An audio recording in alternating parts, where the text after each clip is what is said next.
Morena koutou, good morning everyone, and welcome to this morning's Kaipara District Council Externally Funded Projects Committee meeting.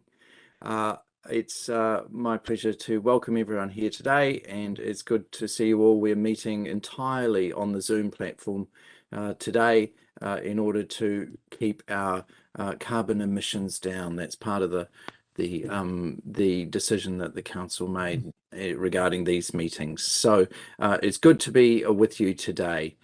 At this point, I'm going to open the meeting with a karakia. Kia hora te marano, kia whakapau namu te moana, hei ho rahi mā tātou I te rangi nei, araha atu, araha mai, tātou ia, tātou katoa. At this point, I'd also like to acknowledge that, of course, we are still in a period of mourning here in Kaipara and in New Zealand following the death of Her Majesty the Queen. At this point, I would respectfully like everyone to observe 1 minute silence of quiet reflection. Thank you.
Thank you, everyone, for that minute of quiet reflection. At this point, I'm calling for apologies for non-attendance at today's meeting. And there are no apologies. I've had a message from Councillor Joyce Paki that she is having technical difficulties at this point getting into the meeting room, which I actually did as well this morning. So we will assume that everyone is present for now. Thank you. And there are no apologies for today. Thank you. Item number 1.3 is the confirmation of the agenda. I would like to move the agenda as distributed, and Councillor Wilson-Collins is seconding that. Is there any discussion regarding the agenda?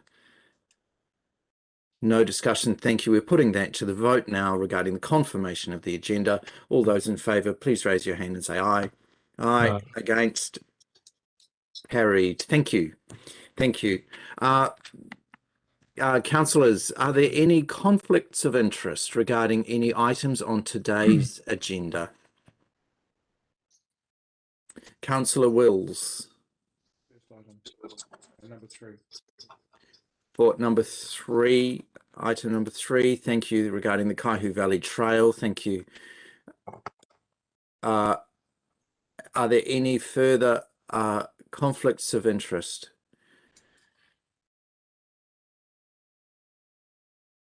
No further conflicts of interest to be recorded. Thank you. Thank you. All right. We're moving on now to the minutes of the last meeting, the confirmation of the minutes of the 17th of August meeting. And so I'm seeking someone to move these as a true and accurate record. Councillor Curnow, thank you. And a seconder here, Councillor Wilson-Collins, thank you. Is there any commentary about these minutes? No commentary, thank you. So we'll put this to the vote now. All those in favour, please raise your hand and say aye. Aye. Against? Carried. Thank you. So those minutes are now confirmed. Thank you. Right. So we're moving on with our substantive project items for today's meeting, and the first of these is the Kaihu Valley Trail project update, and we have a clear project report here, and I'm happy to move the noting of this report, and I'm seeking a seconder here. Thank you, Councillor Wilson-Collins. Thank you. And so at this point, we'll go to Greg Monteith for our project update. Thank you. Kia ora, Greg. Thank you, Your Worship. Yeah, take the report as read. Just an update, I suppose, from when the report was written. We have currently finished all earthworks and pavement works on SP4 and 5. So the contractors have now moved up into SP3 to start the earthworks and pavement construction in there. The fencing contractor is currently working now, obviously, in 4 and 5, finishing off the fencing. So he's got a couple of weeks left in there.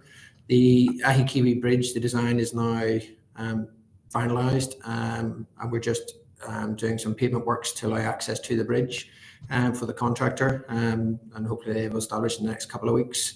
And we're working through the final design of the bridge on SP5. So all is progressing well at this point. We're still on track now to finish in December, obviously excluding the section at the Tihoanga Marae. We're still working through the approval process and looking at options of one, getting approval from Kiwi Rail, and just to see how we can speed that up as well, and options around that, and working with the leaseholders in that area. But yeah, happy to take any questions. Councillor Curnow, then Councillor Vincent. Thank you. Yes, thank you, Greg, and thank you, Mayor. I noticed that you've been discussing options with the rail cart owners on the rail corridor issue. Can you give us a little bit more sort of background around how those discussions are going? They're progressing well, and obviously it's the rail cart operators have a lease agreement with Kiwi Rail, so within that, then they've got certain activities they can do. So what we're progressing is, looking at, can we then continue with the activity of building that corridor, a path in the corridor under their lease agreement, and on what that means. So they are progressing well. I was talking with the lease owners with that, but then also with Kiwi Rail to make sure that we're complying with everything, and noting that we still have a crossing point in there that we'll have to still get approval from Kiwi Rail. But we're optimistic that that could speed things up, and we could bring that completion forward. But obviously I don't want to be shoot myself in the foot sort of too early, but yeah, we are optimistic that we can bring that forward quickly and have that work completed earlier. Okay, thank you. Thank you. Thank you, Councillor Vincent, then Councillor De Lavaris Woodcock. Thank you, Mr. Mayor. This is rather late in the piece to be asking the question. I seek forgiveness on that. But with the sections of the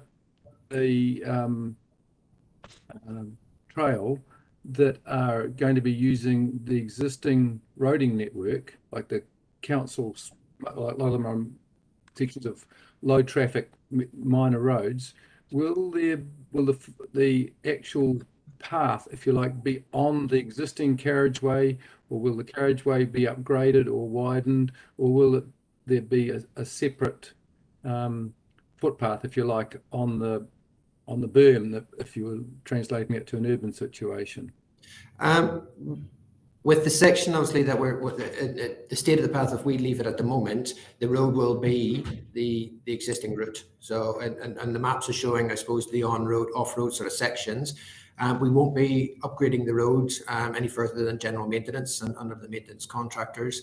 The route that it goes along is currently the advertised cycle route for the national route sort of thing. So it has been used already for that, advertised for that perhaps previously. Our extent of the works on there will be signage and we're doing a bit of a safety review at the moment, but obviously just putting signage up and finalise that signage to make vehicles aware of the presence of cyclists is exactly what we'll be doing, and that'll be the extent of our upgrades to those sections. Keeping in mind that they will be temporary, and we're still looking at options for funding to try and progress other areas. Okay, so that one outcome potentially in time is that there will be some enhancement if that's determined to be the long-term route that this path will be taking. I think we'd have to have that discussion of just, what is the funding options on that, and what is available coming through in the next couple of years, and where those opportunities lie, and if it is long term, then what do we need to do, and is there an issue at this point? But keeping in mind, I suppose, bearing numbers on the trail, that those alternative routes are currently being used and utilised by cyclists at the moment. Okay, thank you. Thank you. Councillor De La Varis Woodcock, then Councillor Withy. Thank you. Thank you, Mr. Mayor. Good morning, Greg, and thank you for this great report and for the detail about the rail on the, where you've done it by hand. That's great. So I have a few questions. If we look at the map that says desired route, and the key in the bottom right-hand side says there's a black and white dotted line saying optional routes, and if I ask you to look at separable portion 4, and we have a Maitahi Maranui on the northern part, is that optional route indicating along the rail, or is that a paper road, or just, That optional route is along the riverbank. So that goes out. So there's still discussions in terms of, is that a viable route? Is that, and I suppose it's not just linked to the adjacent landowners. It's again what can happen further up. So it's of where the route can go, and flooding issues that may come into that, and is it viable? The adjacent landowners, and do we need to then, so that whole river, that whole section is river. The rail trail and the paper road is back and towards the highway. Okay, so then if we look at the interim route on the prior map, we see this long red part in separable portion 4, Opunaki Road, and yes, presumably that's is that creating a loop ride, or is that just an optional way for cyclists to advance further towards Kaihu? That's just how to advance further north. It's not so much a loop. So I suppose at this interim state, the cyclists will need to turn off nearly just at the end of separable portion 5, and then go up Opunaki Road, and then sort of come back into separable portion 3. Obviously, we have built further along on separable portion 4, up to nearly the purple dot of the bridge, and that's where the sort of works will stop and around there. Then sort of leading on to future discussions with adjacent landowners in that area of what works for them, and what we can actually achieve, and future or further landowners up north, of how that path might affect them as well, just that alignment. So it's still very, work in progress. Yeah. Great. And so I've got, this might be through the chair, out of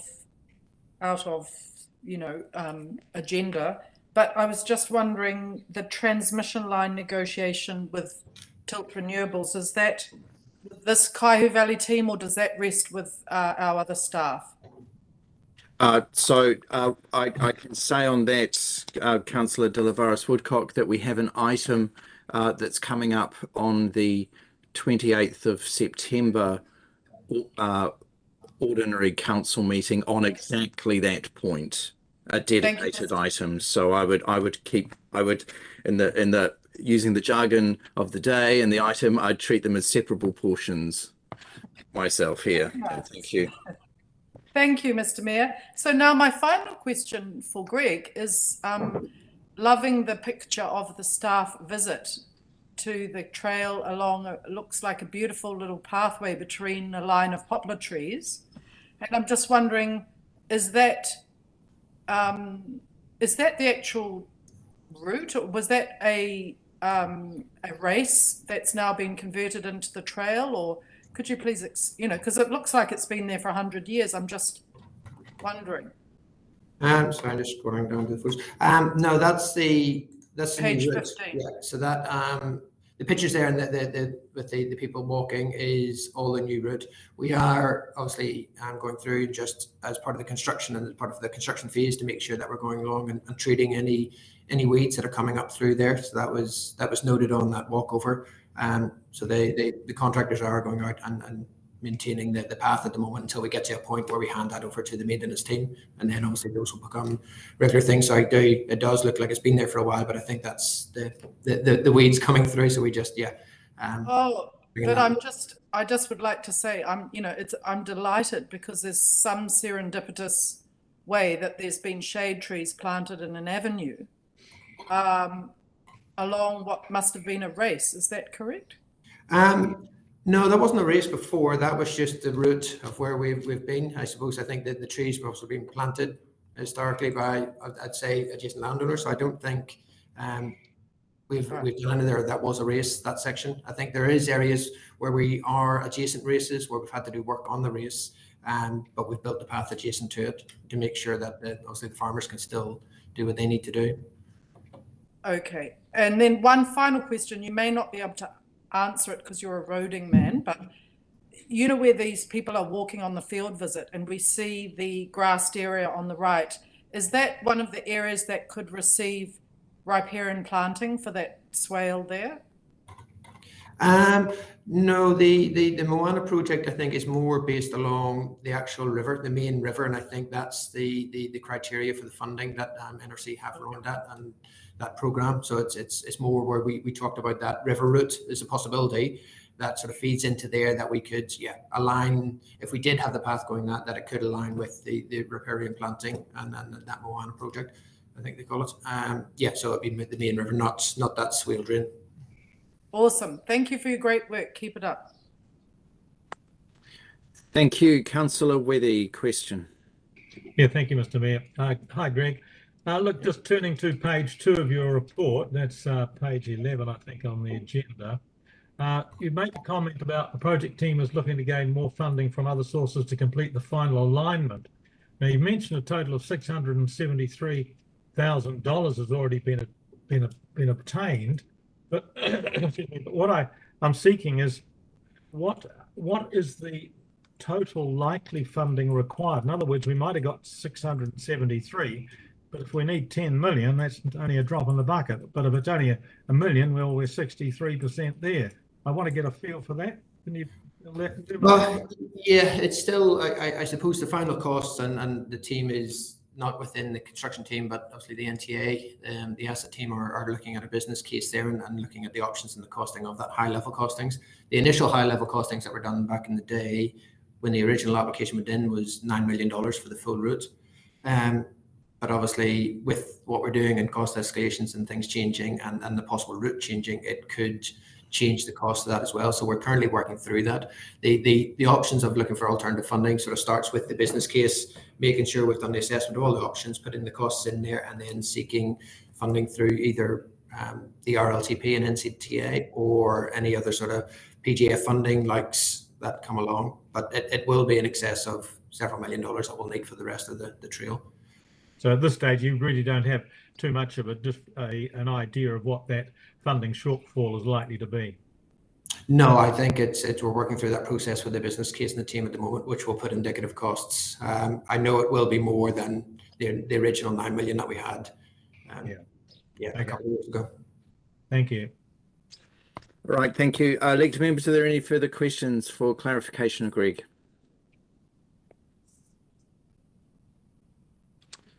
No further questions. Thank you, Greg. You may stand down for now. Thank you.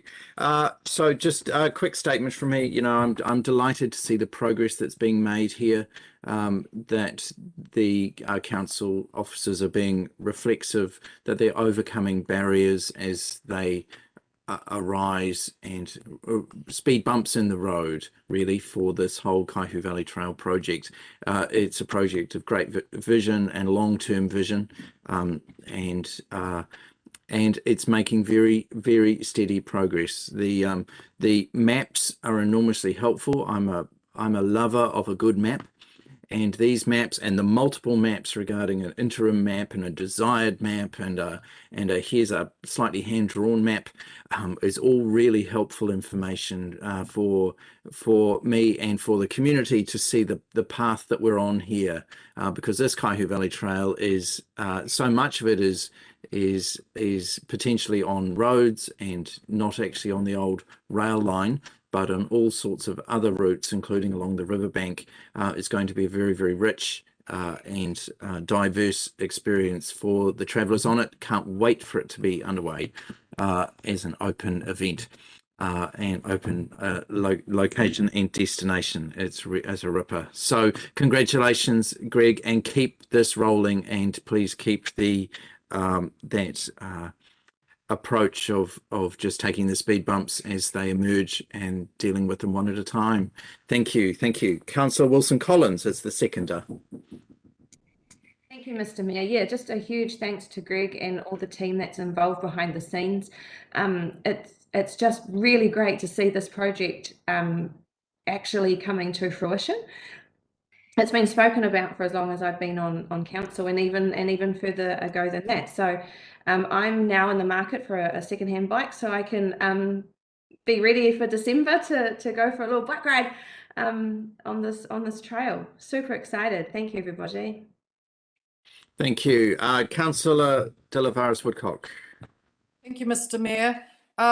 Thank you, Greg, again for the great work stewarding this wonderful project through. And I would like to particularly draw attention to the community engagement highlight of, in about 3 days' time, there's further hui with Taita Marae trustees, to advance this wonderful project, which is taking shape as we watch with much excitement, and bicycles are being considered all around. That's great. Thank you. Thank you. Councillor Curnow. Kia ora, thank you, Mayor. I just, as this is my last time I'm going to comment publicly on this, I thought I should probably say something. This project is the result of many years of dreaming, both in the community and the staff, and lots of people at council have been talking about this for years and years. And now we've seen recent years of hard work, both in two really complex areas. One is the infrastructure, the actual what are we building and the bridges that we need, and how do we make this land into something that's cyclable, but also even more complex, the people and the aspirations and the fears and the concerns and the existing uses that people have in this space. And so I really congratulate the team on both that infrastructure and the people work that they've done in the space. And also thank the team for stressing that this is still the beginning of a long project that has many years left to run. And I hand it to the next council with pride and hope that it gets carried forward and continues on this really exciting journey that will bring people to Kaipara and help people to learn the wonders of Kaipara. So thank you. Thank you. Are there any further statements here? No further statements. Quick closing statement from me. Again, thanks to Greg and the roading team for fronting here, to Mark Bell, the project manager, and to Amanda Bennett, who's working very strongly in our community liaison aspects for this amazing project, and to all of the construction team who are out there in all weathers making this happen.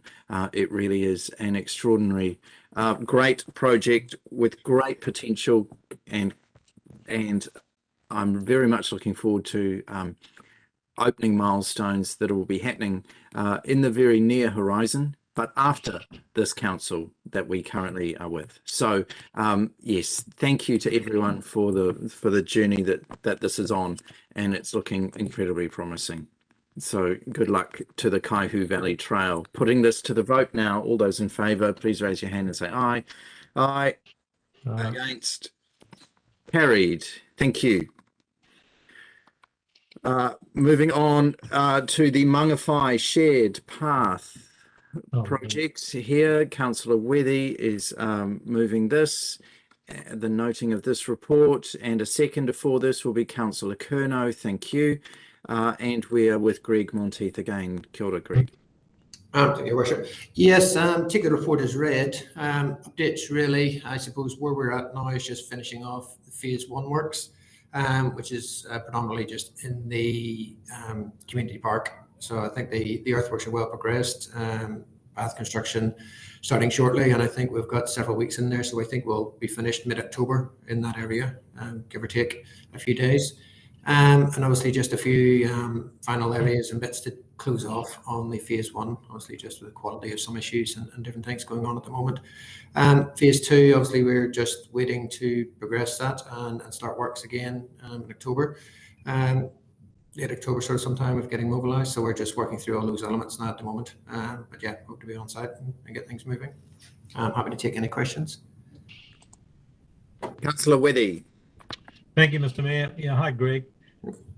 Now, we've talked about the stretch of the shared pathway that is in front of Mangawhai Central, and as we know, that was a negotiated deal with council that they provide that to the same specification as the rest of the path.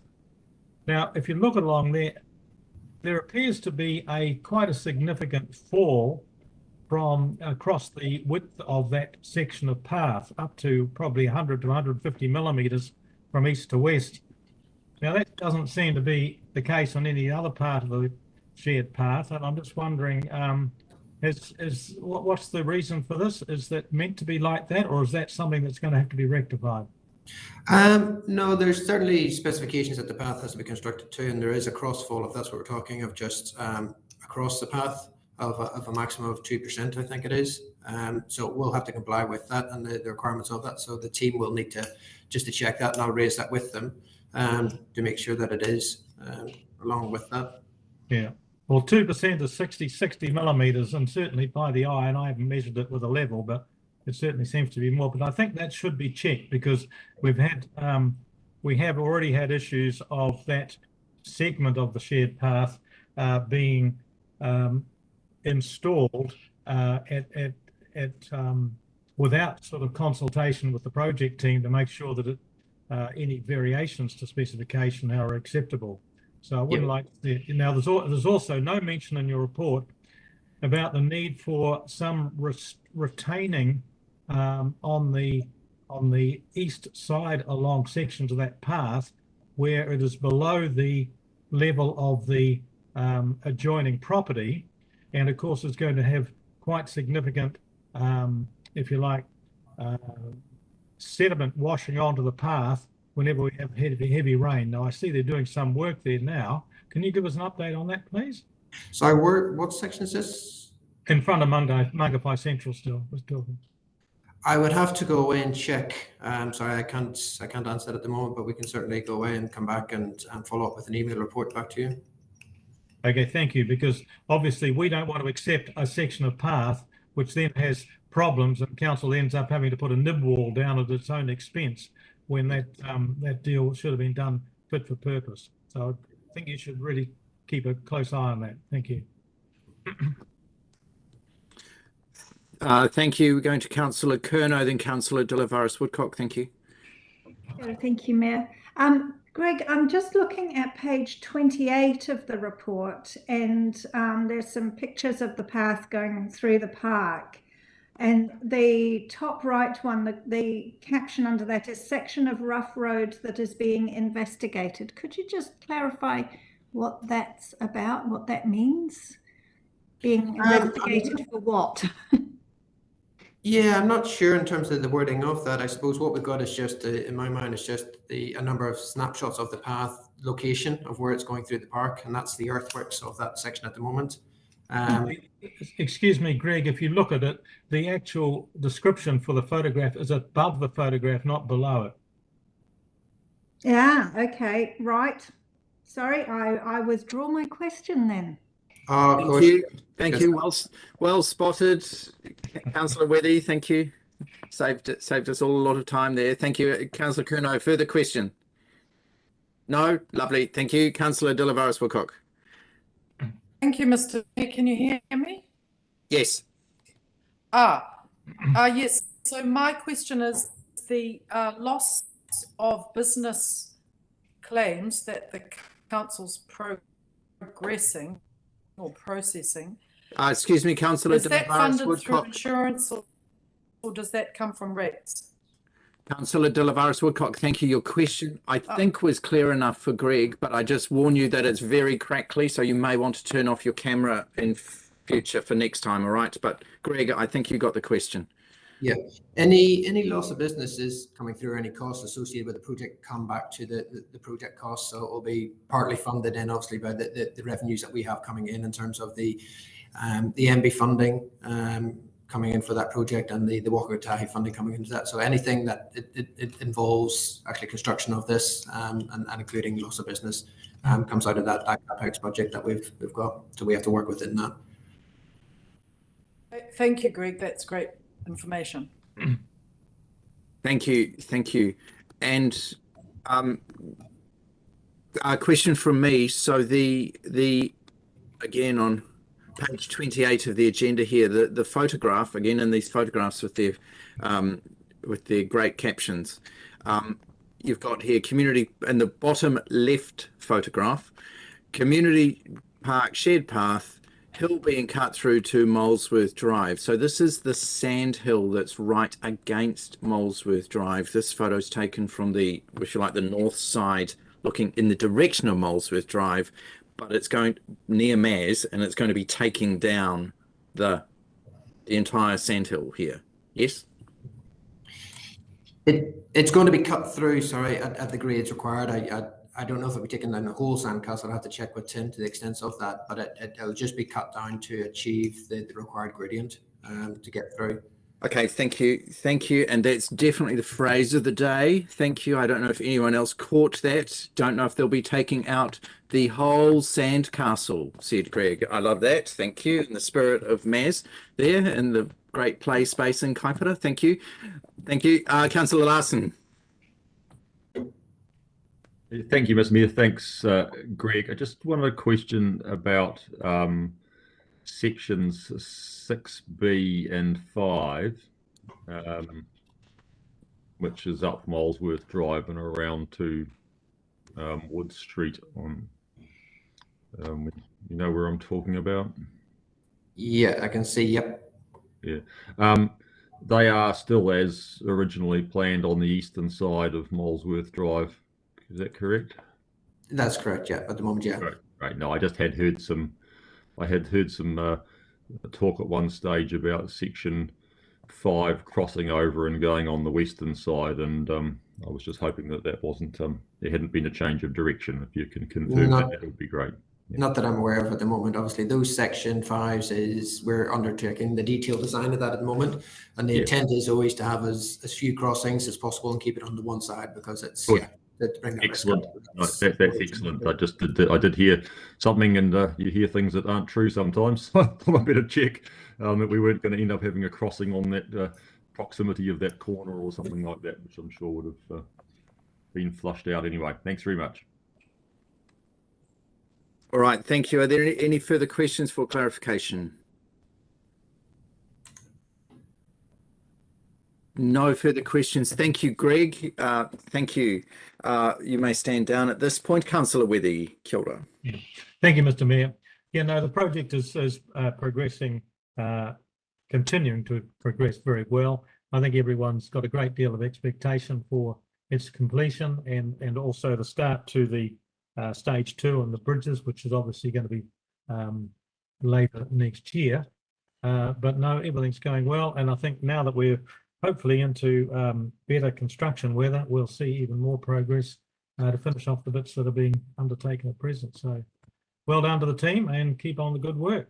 Thank you. Thank you. Deputy Mayor Curnow as seconder here.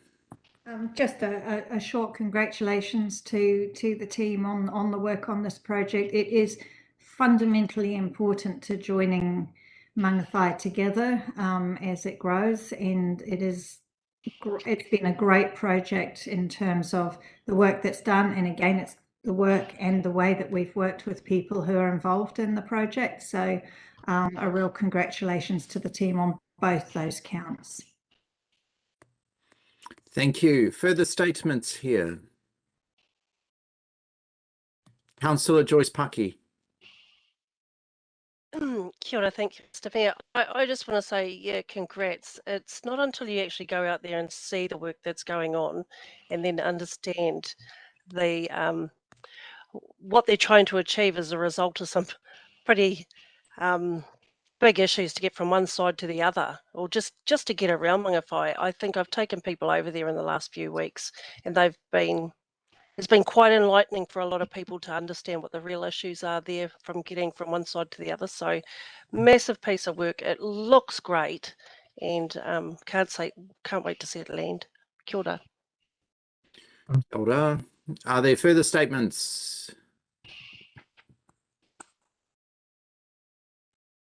Quick statement from me is that, yeah, it's a real delight whenever I'm in Mangawhai to see lots of people using the shared path and already engaging with this piece of important infrastructure. As we all know, Mangawhai has grown like Topsy in the past and in recent times, and this infrastructure and squeezing it in here is a really important thing that this council's doing, and it's being used and appreciated by the community already, even in its parts that are created, and it's just going to get better and better and better. So so well done, everyone, and congratulations to Greg and to Tim and the team for all of the work that's going on here, and for getting all of the Waka Kotahi funding in here, and that long may that funding continue to flow into the future. Thank you. Councillor Larson. Yeah, thank you, Mr. Mayor. Yeah, just sort of reflecting on that as others were talking. I mean, landing the PGF money was amazing, but then landing that NZTA funding on top of that was almost unbelievable. And to see this project coming through when not that long ago we were, you know, troubled by this little goat track strip down the side of Molesworth Drive and no real sort of way forward is it's almost hard to believe. And I'm just looking ahead to, in 12 months time, and what the progress of this project is going to look like. It's, with fingers crossed, with everything in place that we've got now, it's just this is amazing what we've done so far. But in 12 months time, it's going to be incredible for Mangawhai, because there's just no way in 50 years we would have ever funded this out of rates. Yeah, absolutely brilliant effort on everyone's part, both elected members and staff working together to put this through. It's really, really pleasing. Thank you. Thank you. Further statements? No further statements. Councillor Wethy, closing statements. Yeah, just one aspect that we haven't touched on, which is going to be another benefit coming from the completion of this shared path, is that we're seeing both the New World supermarket and Bunnings about to open on Mangawhai Central, and I think we shouldn't diminish the importance that this shared path is going to have of taking people from both the village and the heads into Mangawhai Central to those big two operations, which will be significant draw cards of people from both those areas of Mangawhai. And I think we're going to, so that's why I think it's important that we really do keep the foot hard on the pedal to keep the completion of stage 2 and stage 3 of the shared path, because that will then provide an alternative to people having to hop in their cars, but they'll be able to call in at the supermarket and what have you, having used the shared path. We already see people going from the heads to the markets in the morning on Saturdays, and it will continue, I'm sure, to build when we have that extra shopping facilities at Mangawhai Central. So a great link, absolutely important. If we didn't have it, I really don't know how we would have survived, actually. So this has been a significant, probably the most significant infrastructure development after the wastewater plant in Mangawhai. So thank you very much.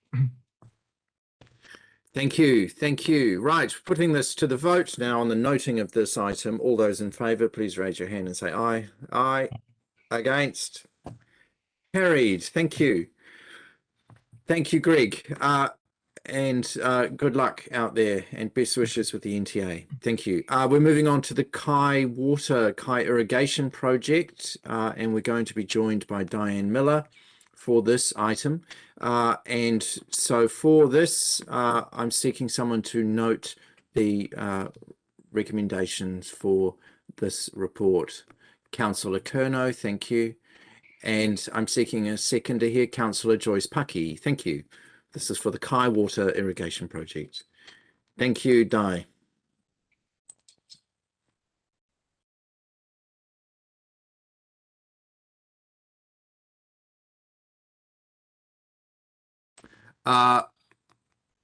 Tracy, would you be able to get Di Miller, please, to... Yes, Your Worship, I'll just chase that up for you. Thank you.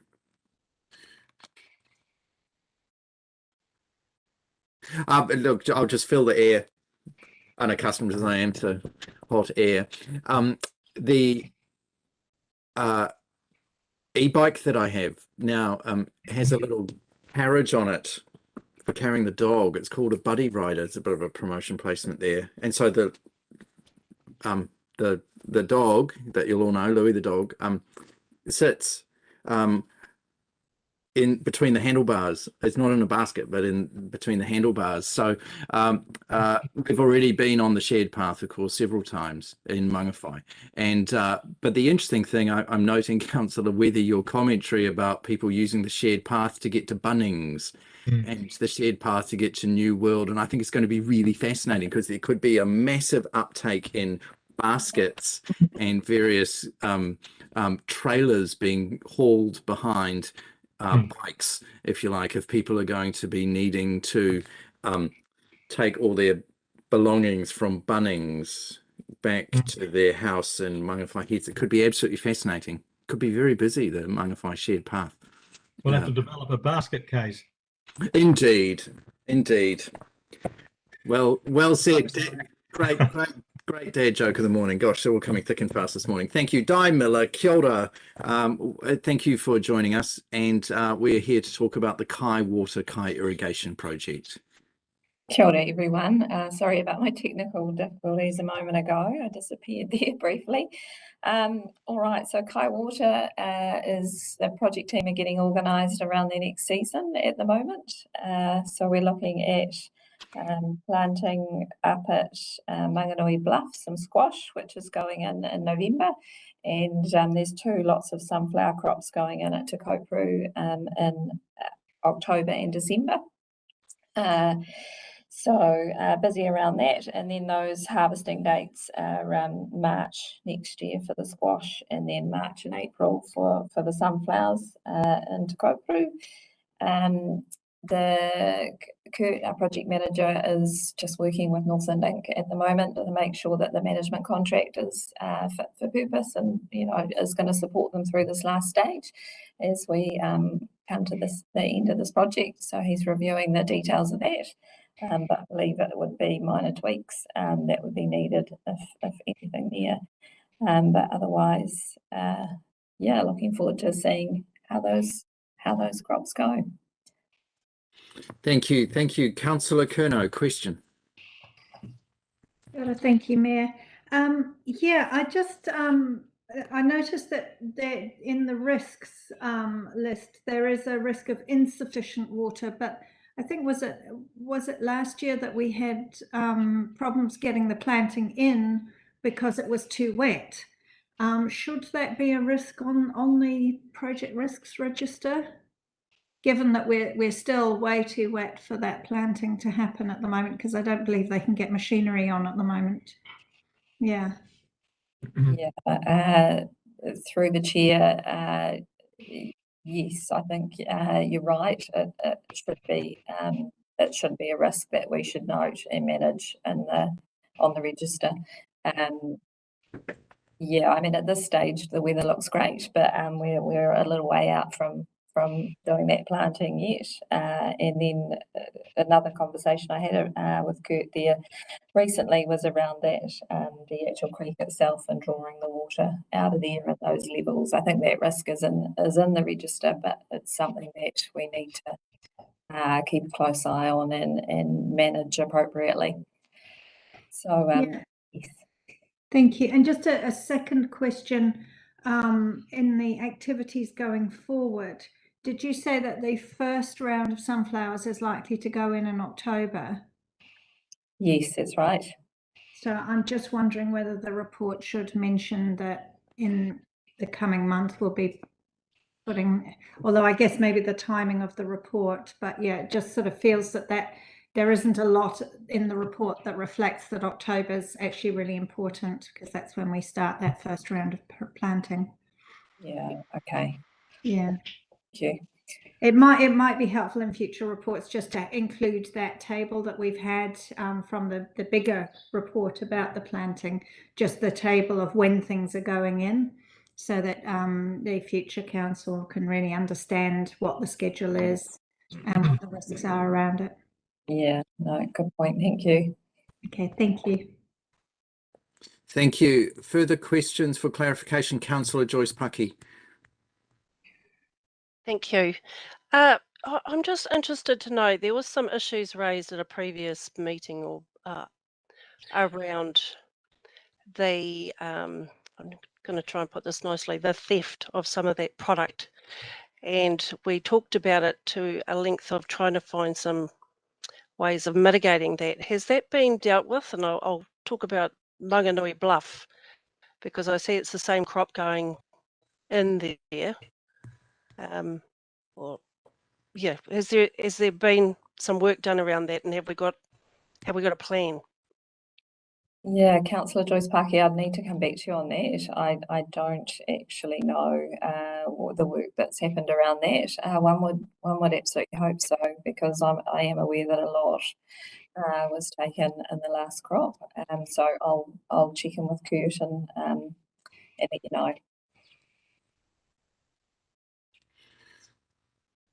Thank you.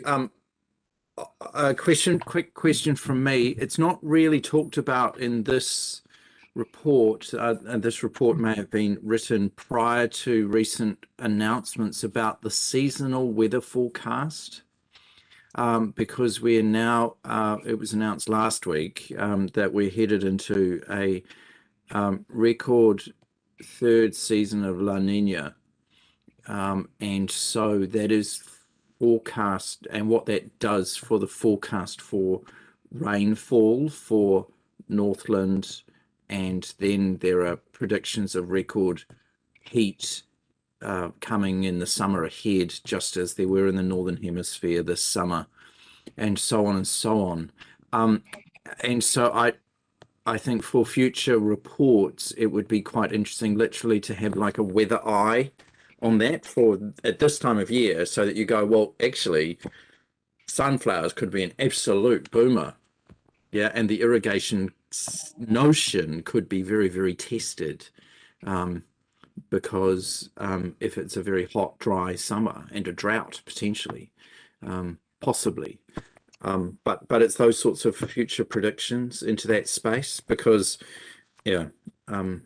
So Di, do you have any thoughts about how you could better integrate that kind of the weather, that seasonal weather forecasting into the planning? Yeah, absolutely. No, I think that's a great idea. It's easy enough to get access to that information, isn't it? So yeah, and it informs the risks and the issues that are going to come up, and those are the things that we need to be talking to governance about and managing. So yeah, no, I think that's a great idea. So we'll put that in place for the reports from now on and you know, through the season until we harvest. Yeah, thank you. Thank you. Thank you. Are there further questions for clarification?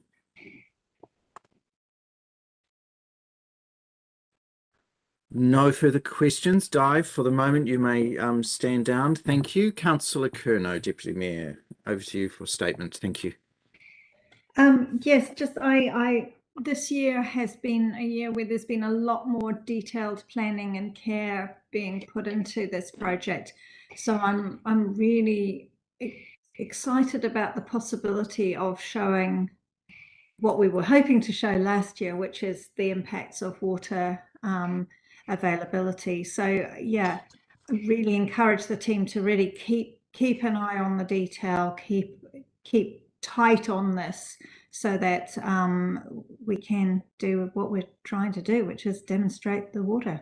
Yeah. So yeah, but yeah, good work on tightening up so far. Keep that up. Thank you. Thank you. Councillor Joyce Paki. Kia ora. Just to concur with Deputy Mayor Curnow, I think it's a great project. I'm always a fan of putting the kai back in kaipara. So, and you know, we trialled this last year. We've got another crack at it this time. I think things will get better as we go. So, well done. Kia ora. Kia ora. Thank you. Are there further statements? A quick statement from me is this very important work for the future, as has just been said by Deputy Mayor Curnow and Councillor Joyce Paki. You know, this is very important work that points to a longer term future for industry, social well-being, and economic well-being of the western part of Kaipara district, but also with learnings to be taken, especially with the low water use site 1 across to Mangawhai, with the council taking the learnings from the west across to the east, particularly to the beautiful soils around the Tara Road area. The long-term potential for this project needs to continue to be pushed as well, because we have the Tecoporo Water Storage Trust, which in just 10 days from now, their information memorandum seeking shareholders and people interested in investing in the space for the giant water dams near Tecoporo are reaching an important milestone. I just had a meeting yesterday with the chair of that trust, Murray McCulley, and the significant potential for the irrigation projects for growing kai in Kaipara has long-term opportunities for the total western part of Kaipara district. The learnings that we have going on inside this project link with all of that, and so everyone should be really encouraged by the progress that's being made, despite the fact it's really, really challenging, because these are the beginnings of an important new era as we go into climate change and increasing kind of drought on one hand and water deluge rain events on the other, and the need to be storing water and then distributing it slowly rather than just having it abundantly fall from the sky neatly on time all the time, as it has tended to do broadly in the past, and people have relied on that. So this is an important future project for growing the kai in Kaipara, which is in our name. So I just leave it there. Kia ora. Further statements? Deputy Mayor Curnow, back to you for a closing statement. I have nothing to add, Mayor. Thank you. Thank you, thank you. Putting the noting of this report to the vote. Now, all those in favour, please raise your hand and say aye. Aye. Against? Carried. Thank you. The next item, the Kaipara Wharves update. And I'm happy to move the noting of this report. Councillor De La Woodcock seconding this. Thank you. Di Miller. Kia ora. Kia ora. The Poto Wharf project got underway last week. The blessing hosted by Waikato Tū Marae was the week before. On that same day, NTA completed the widening of the entrance to the beach works, which was stage 1 of the widening, to improve sort of safety and visibility for people going on to the beach and exiting the beach. And yeah, just making the construction site, safer for everybody.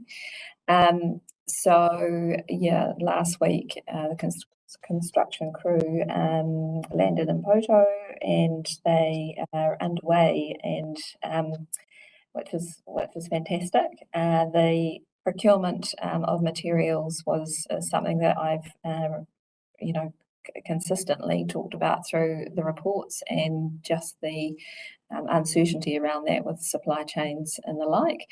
At this stage, I can happily report that that's not an issue, and the materials are arriving as expected, or as hoped. So yeah, may that continue. So we're in good shape and on track.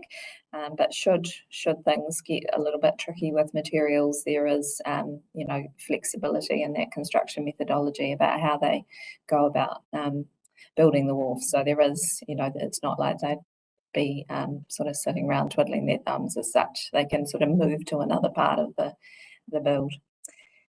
Yeah, I think that's about it for Poto. Thank you. Councillor De La Woodcock, question. Yes, thank you, Mr. Mayor. Hi, Di. Thank you for your report.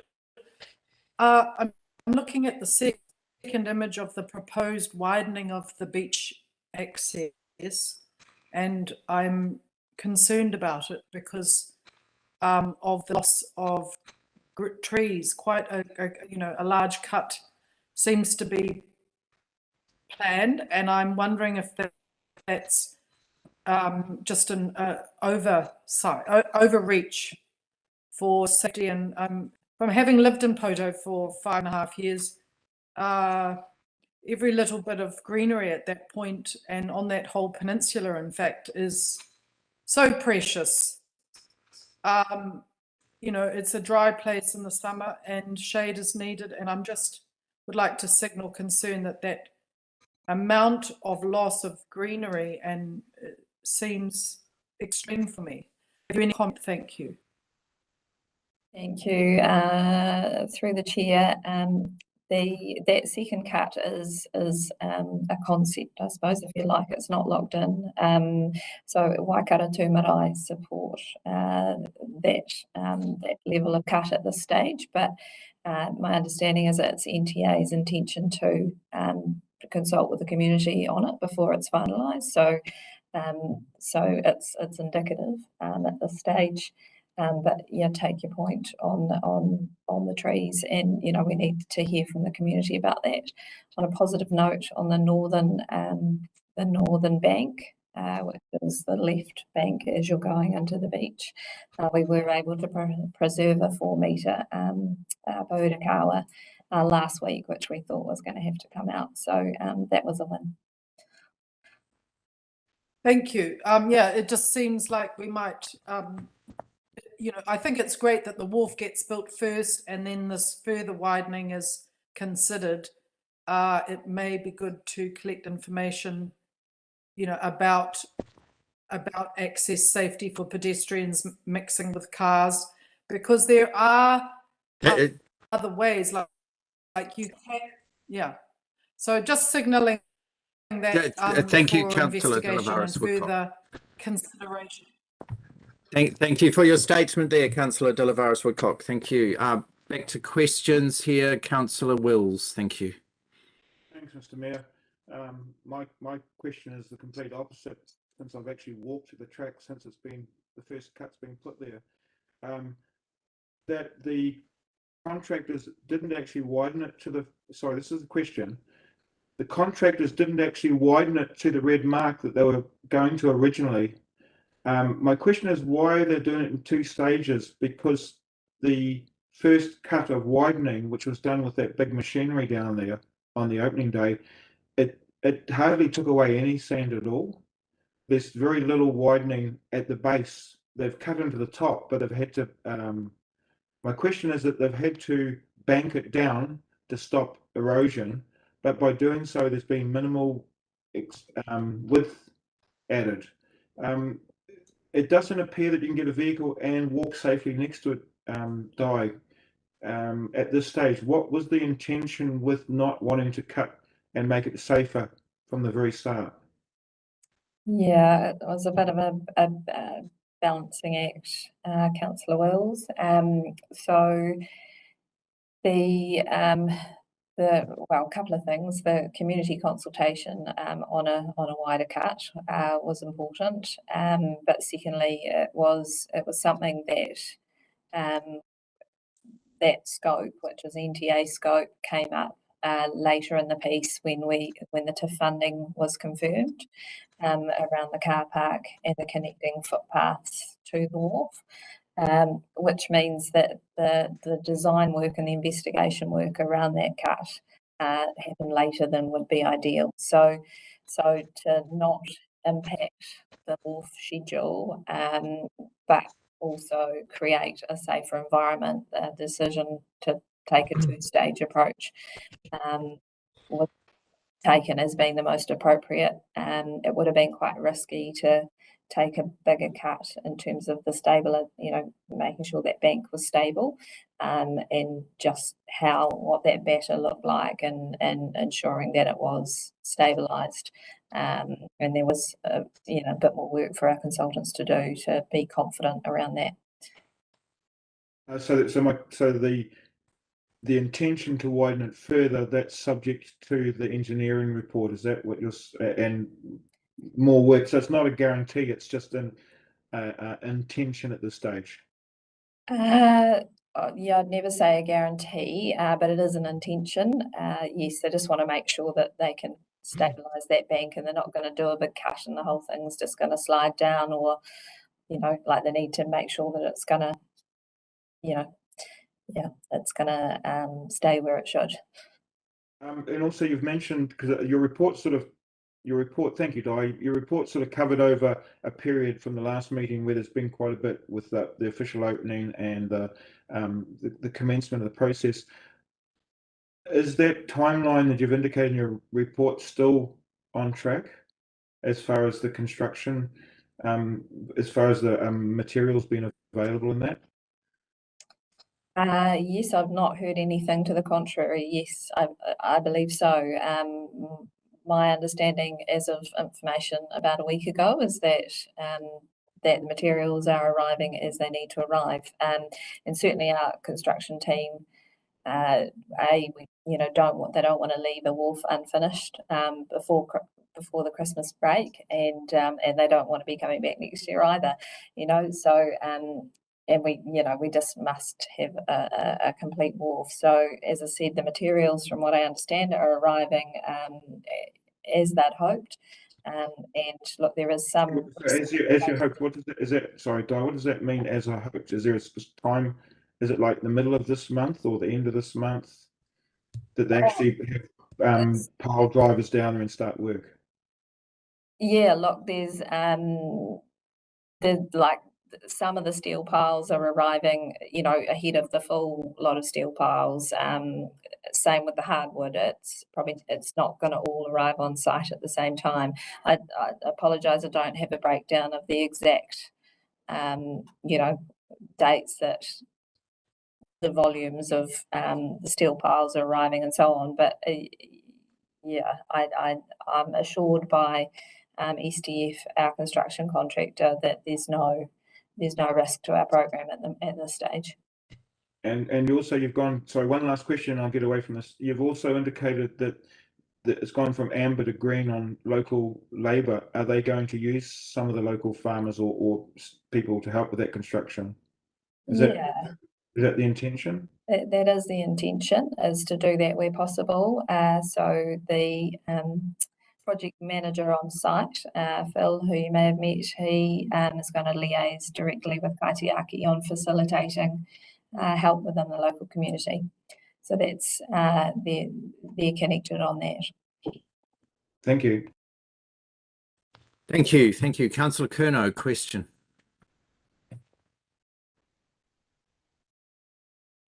So just a quick question about the bank cutaway. Presumably all the right consents for what we're doing right now and what's planned in the future are applied for or in place?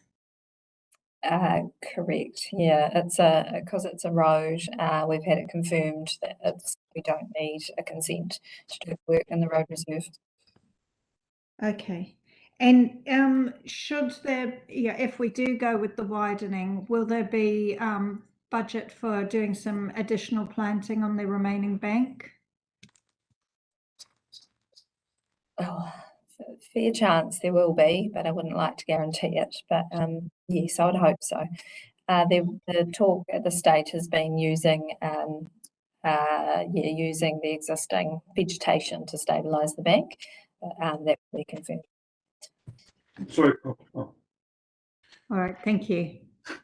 Thank you, Councillor Curnow. Councillor Wills. Sorry, Mr. Mayor, I was raising the wrong hand. Sorry, I just want another question on that.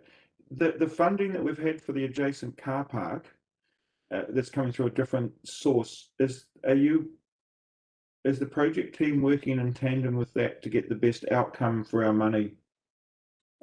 With that $200,000 that's been made available, that's a definite confirmed funding available. That is confirmed available. Yes, it is. The Tourism Infrastructure Fund. So, but will that be consulted with the community separately than this, or will you try and tie them together to get the best bang for our buck? Yeah, through talking with NTA, I understand that they intend on getting down to the community sooner rather than later. So this year, to start talking to them about the vision for the potential vision, ideas on what's possible for that car park and connecting footpaths to the wharf, and safe points to cross and things like that. So that safety and design piece. So yes, I believe Andy and Amanda and will be down there this year. And our intent, well, at this stage, the intention, I believe, is early next year to get that work underway. So everything should happen, quite close together, which will be nice for the community. Thank you. Thank you. Thank you. Question from me, Di. You have here on page 42 of our overall agenda in this report, Poto Wharf construction complete November 22, and then an opening event December. November. So, there's 30 days in November. But I guess I'm saying, where are you thinking that this is going to land, and can you just talk more to that November 22 completion? What more fine-tuning do you have than that? Because that is is an earlier date than we have seen here before. Oh, the November date's earlier. Is that sorry? Yes. Right. If anything, I thought it had pushed out slightly. So yeah, there's been as far as actually getting started construction-wise, we naturally had to do that after our blessing, which happened on the 1st of September. We had, several months ago, I was talking about the construction commencing in August. So the program has pushed out a little bit. STF are comfortable that they can sort of ramp up and get more people down there to catch up on that small slippage from that original August commencement date. And I know everyone is looking for certainty. It's tricky to be certain with the situation with materials, but provided that the materials arrive as they should and continue to arrive as they should, then the project should be complete by the end of November. Okay, so it's end of November. Okay, yep. Right. Okay. Batteries going flat. It's not helpful. Okay, so I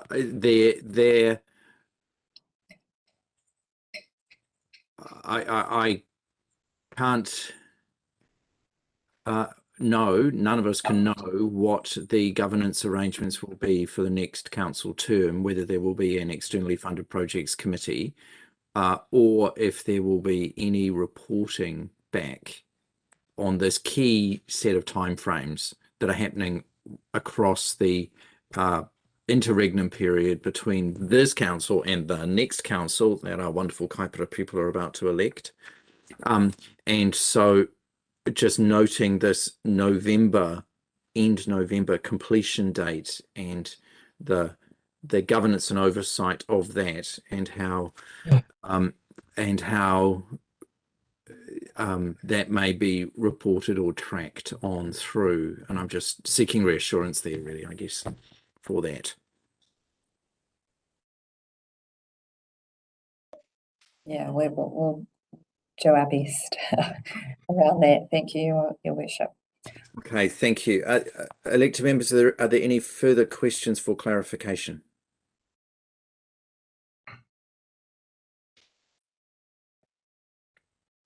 No further questions. Thank you. Thank you, Di. You may stand down. Thank you. The statement from me here is this wharf strategy that the council has put together and trying to build a network of wharves across the Kaipara Harbour has a key linchpin here in the Poto Wharf project. There's more than $2 million for the construction of this wharf. Is a substantial reconnection for all of the Kaipara Harbour, connecting back with the deeper, wider ocean just beyond Poto, and of course being the nearest point of Northland and Kaipara district to the Auckland Sky Tower, and as the seagull flies. So this project again has great potential to reopen again the original superhighway into Northland from the rest of New Zealand. So I'm looking forward very much to the completion of the Poto Wharf, and to there being then by this council under this project the acknowledgement of the completion of 3 wharfs, being the Dargaville pontoon, the Pahi Wharf with its pontoon that Kaipara District Council now owns, and then this Poto Wharf. So those 3 great wharfs for reconnecting our communities with the Kaipara Harbour are just so significant into our future, and I'm delighted at the progress that's being made here, notwithstanding the costs and the delays, and notwithstanding the issues that we've had with COVID. But the important thing is that the council has persevered, the officers have persevered, and we are seeing delivery, and there are still an important couple of months immediately ahead. I'm very, very much looking forward to seeing the Poto Wharf and the completion of this first part of a network of wharves across the Kaipara Harbour for all the people here. So congratulations to the team, and Godspeed with the progress. Thank you. Councillor De Lavaris Woodcock, statement. Thank you, Mr. Mayor. E tautoko ana au, nā wāwata o nā tangata o tēnei wahi a tāhua o Poto. Engari, nā pātai o te tai ao o tēnei moana e tino whakahirahira.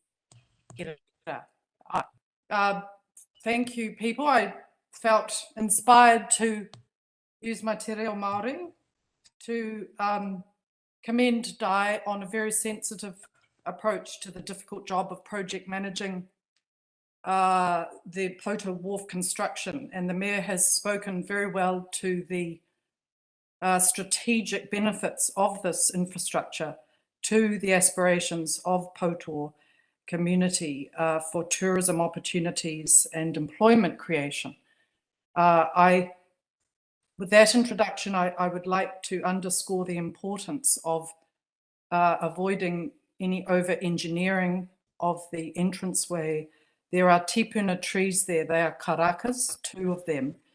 Karaka trees usually are an understory tree that prefer shade, but these 2 trees have grown probably 40 years of time there at the entranceway, and they so much contribute to the atmosphere of beauty and greenery and shade and dappled environment that draws you to the beach and that beautiful entranceway. So I think that the project team is doing a really good approach with really sensitively addressing the issue of access and safety for pedestrians and vehicles. And I commend you on this work. Thank you. Kia ora, thank you. Elected members of the further statements. Councillor Wills. Thank you, Mr. Mayor. Without wanting to prolong this meeting, I do, because it's a project that's important to me. I'm going to speak that the environment is important, but people's lives are more important, and that I don't want to make this into a political debate, but that entranceway at the moment won't support an increased volume of traffic and safe pedestrian access, particularly when the extra money is spent on that car park and even more tourists and locals use that space. But I don't want to detract from the effort put into keeping this project on track, Dai, and the community consultation. I've been down there at all of the Poto meetings to do with this, and the public interaction by our team, Dai and Ruby and Mark, has been awesome, and I'd like to thank them for that. They've really included that community in this decision-making process. I will ask, though, that in these last stages, please, Dai, include the local Poto Peninsula group. It's important to include the marae and the Kaumatua, obviously, but please don't exclude them because there's a feeling that they haven't been included in these last couple of consultations. But apart from that, it's great, and I'm looking forward to this being completed by hopefully this Christmas. Thank you. Thank you. Are there further statements? Councillor Wilson-Collins. Thank you. A new cycleway and a new wharf. Oh my gosh, Christmas is going to be exciting, isn't it? Look, it wasn't that long ago that we didn't even know if we would get to complete the wharf projects, all three wharves. So yeah, just commending the staff again and all the contractors, everybody working on this project. I think perseverance was the word that was used, and that's absolutely what's happened here, and it's really paid off. Also just want to tautoko what Councillor Wills is saying there about the safety of people. I've spent time down in Poto fishing off Fisherman's Rock there in a previous life, and yeah, it wasn't necessarily a busy time, a busy place, but the improvements that we're creating here could possibly see a huge influx comparatively of visitors down to that peninsula. So yes, we definitely need to make sure that safety is paramount, but just really excited. Christmas is, yeah, can't wait for Christmas now. It seems a mile away, but it's going to be here before we know it. Thank you. Thank you. Are there further statements?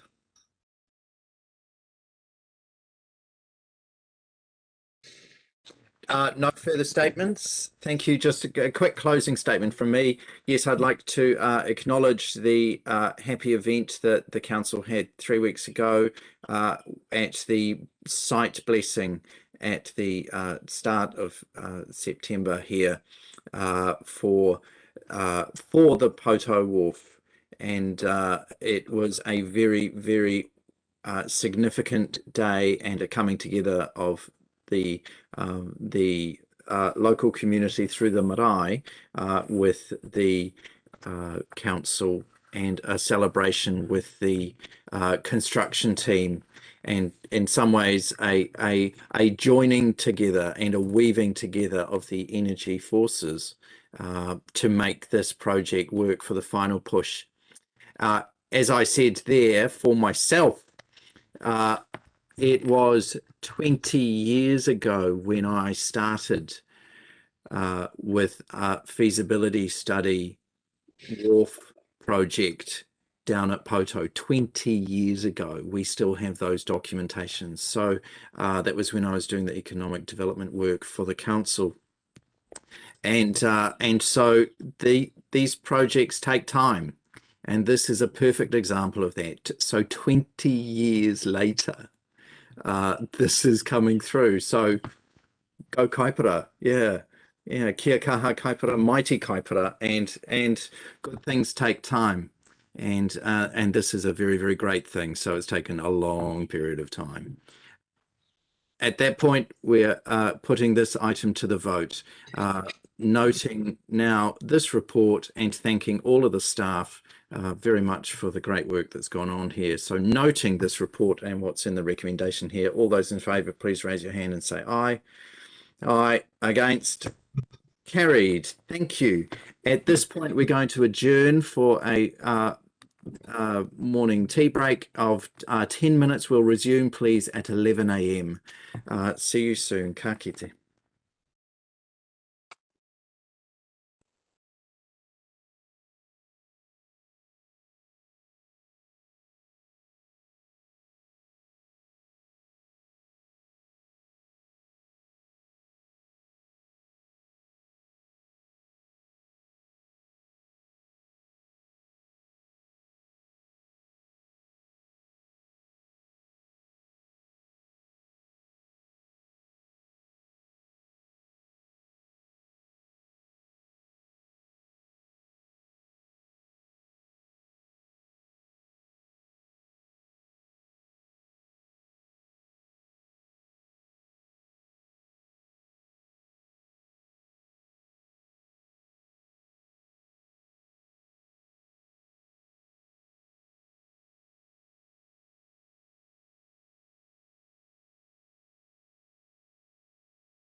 What a beautiful day it is out there today. It's real springtime, isn't it? Right across the Kaipara. Absolutely beautiful. As they say, the sap is beginning to rise. Yeah.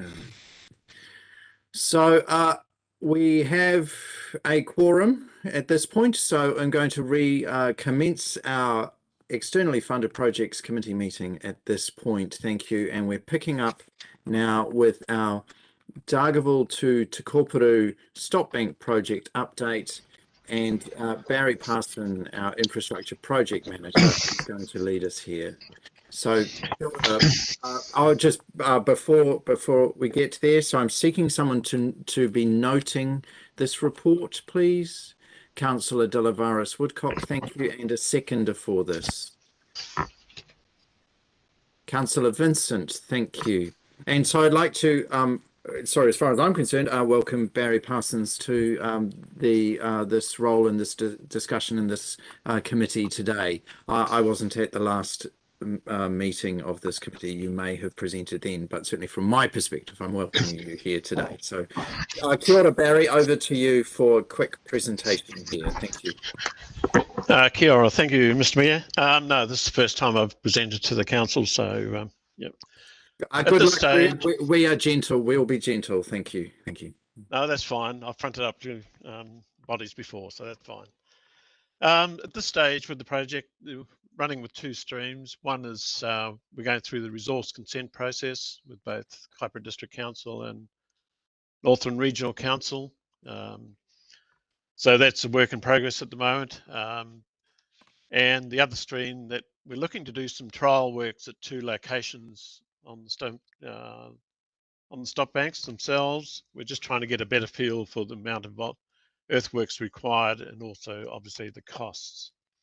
It's fair to say, as I've probably noted in the report, that yeah, the amount of funding available will only go so far in terms of upgrading the stop banks. At this stage, there's no way we can achieve the full length to the desired height anyway. In terms of the schedule, that's been revised through a variation to the agreement with MB at the moment, with the ministry. So at this stage, the main construction would start around January of 2023.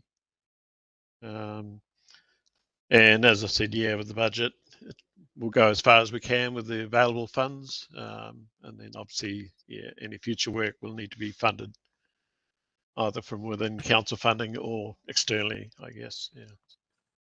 So that's, in a nutshell, that's where we're at the moment. Thank you. Thank you. So Councillor Delavaris Woodcock has her hand raised for a question, was just stepped away from the camera for a second. No, it's right there. Councillor, oh no. Councillor Delavaris Woodcock has her hand raised, but has left the meeting. So Councillor Vincent, thank you. Question for clarification. Thank you, Mr. Mayor.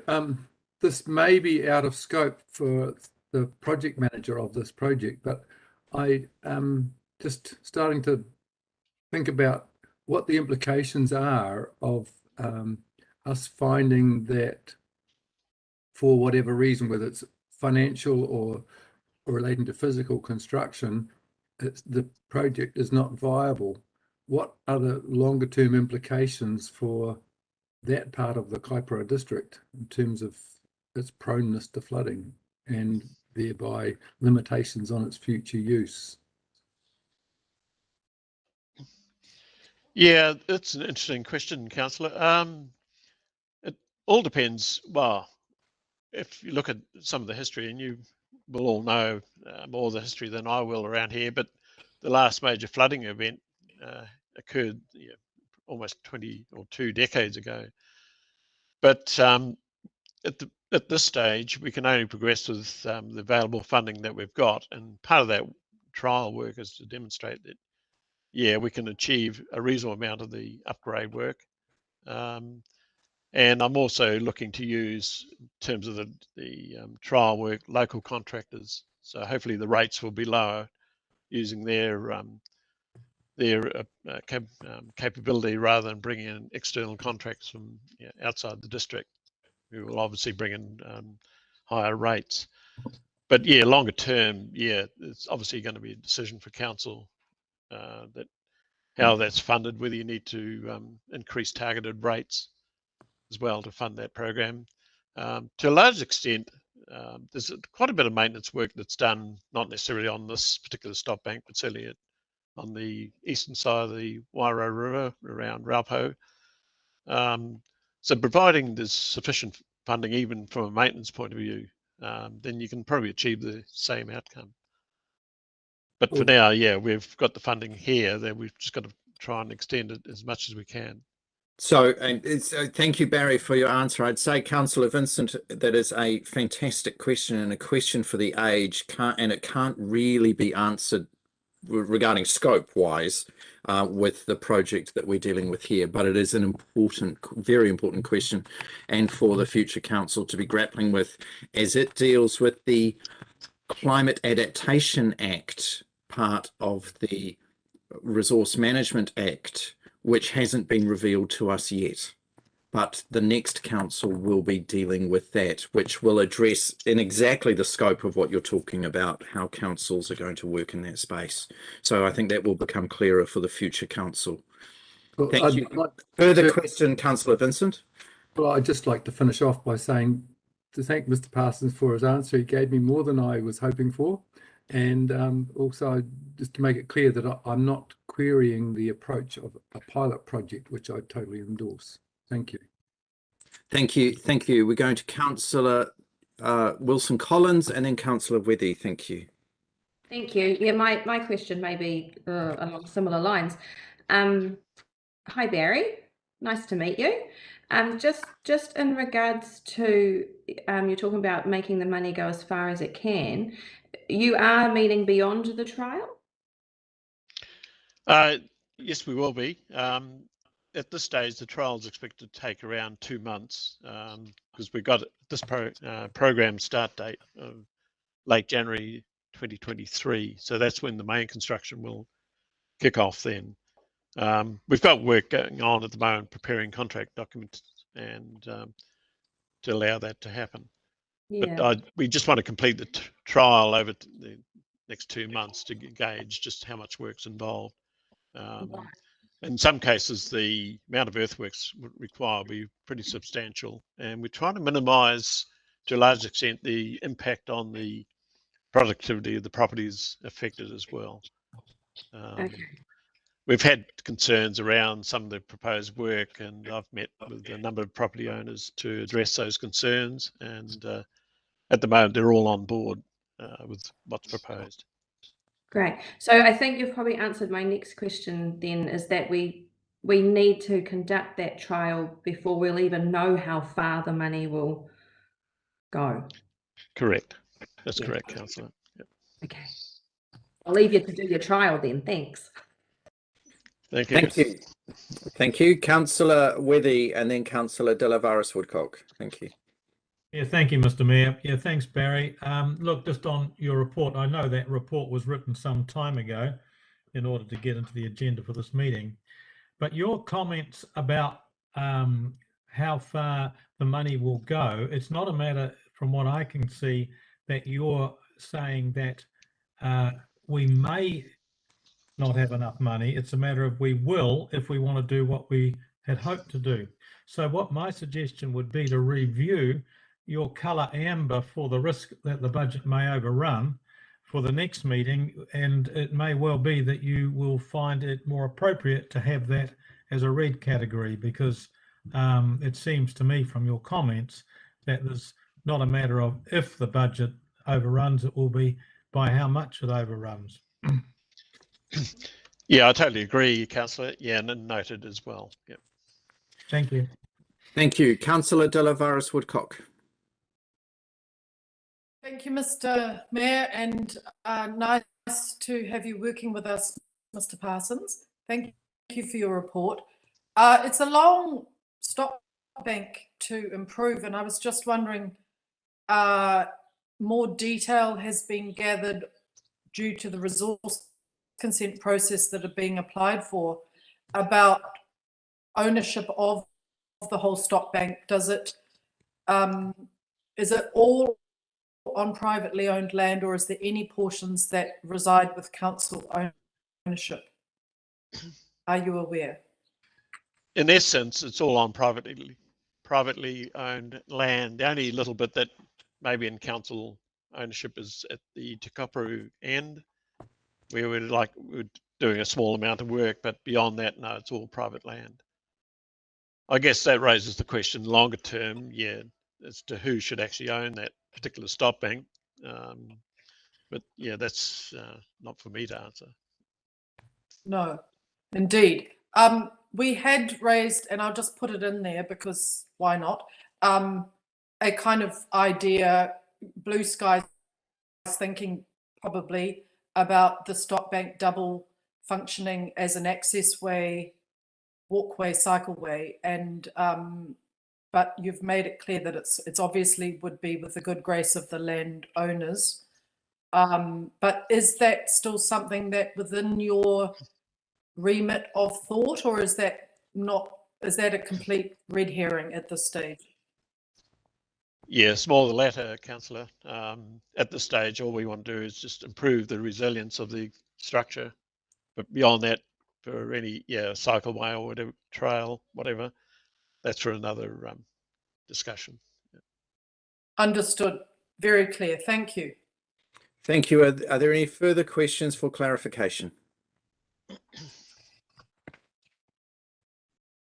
No further questions. Thank you. Thank you, Barry. If you just turn off your camera now for a moment. Thank you. And we'll go to statements from the elected members now at this point. Thank you. Councillor De La Varis-Woodcock is the mover here. Kia ora. Thank you, Mr. Mayor. I will turn my video off in case that interrupts my dialogue. Just very briefly, it's great to have a very competent team member on board with this project who will shepherd it through. It will undoubtedly have obstructions along the way with the inflationary construction environment that we're working in. I'm very heartened that this significant area of flood protection is being addressed, and it's part of a bigger program where the government's beginning to support with funding and grants some of the crucial work that we'll need going forward. Gives me great heart. So thank you to the team, and I wish the project well going forward. Thank you. Councillor Vincent. Thank you, Mr. Mayor. Firstly, yes, thank you for the presentation given this morning, Mr. Parsons. As I said at the end of my question, that I endorse the approach of a pilot project just to get a handle on the scope of the problem and how far we will be able to get with achieving the big picture objective. And I guess it is a question for another day as to what our options are in the event that it doesn't reach that goal. And it seems fairly obvious that it won't. It's just a question by how much. Yeah, so I guess it's a bit speculative, but I certainly am keen to get on with it and see if we can get some hard numbers to work on in terms of how far we can get with this. Thank you. Thank you. Thank you. Councillor Curnow. Yeah, just a quick comment from me that there are a few more important projects to this area than this one. Without it, this area will not do well under climate change.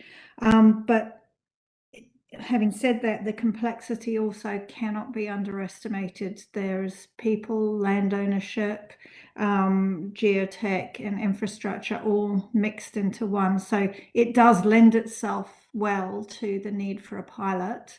But I think the challenge will be that the project has kind of, I'm going to say sold, but I don't really mean sold, shared with the community in terms of we're going to do this work on the stop bank, and actually we're not necessarily going to do much, but there's going to be a lot of learning and testing that goes on as part of the project. So I think there's possibly a space for some really careful comms around it so that the community understands that a lot of what's going on here is learning and testing and figuring out what the future should bring and then how we are going to deliver that. Yeah, thank you. Thank you. Are there further statements?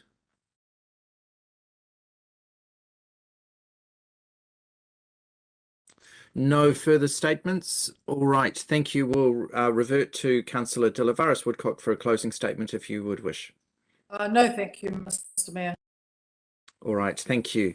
Thank you. So we're putting the noting of this report to the vote now. All those in favour, please raise your hand and say aye. Aye. Against? Carried. Thank you. Thank you, Barry. That was your first item passed successfully through the council, and now we're going to move to the second item here, which is the Raupo upgrade project update. And so I'm seeking a mover for this item. Councillor Curnow, thank you. And a seconder here. I'll second this item. Thank you. Put this onto the table. So Barry Parsons again. Thank you. Yeah, thank you, Chair. This one, as you can see, yeah, does have problems with it, particularly around the budget. At the moment, the geotechnical investigations, which is still yet to be completed on particularly one site where we're proposing to put a floodgate structure in place, are problematic. And we held a value engineering workshop at the end of July to try and come up with some alternative solutions, given the indication we'd had from the engineering consultant that the costs were going to be well in excess of the budget. Since that workshop, unfortunately, yeah, the contractor that we were proposing to utilise has come back with pricing which is in itself in excess of the available budget. So to that end, what I've done in the last couple of weeks, I've actually formally requested additional funding from the ministry. And at this stage, we've had a response, but they've got a whole range of questions which need to be responded to from council, and I'm working through that process as we speak. At this stage, they haven't necessarily fully declined to provide additional funding, but we've got to go through the process and then look at a future strategy around this particular project. Thank you. Thank you. Councillor Curnow and then Councillor de Livaris Woodcock. Thank you, Barry.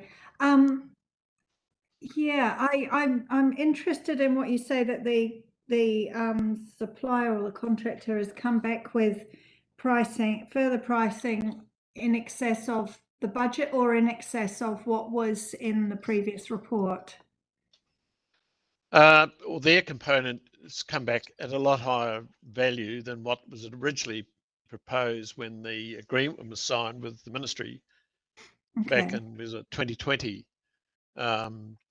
Yeah, there's a number of reasons, obviously, apart from inflation, but also the cost of materials. But the design has needed to be revised substantially from what was proposed when the agreement was signed in 2020.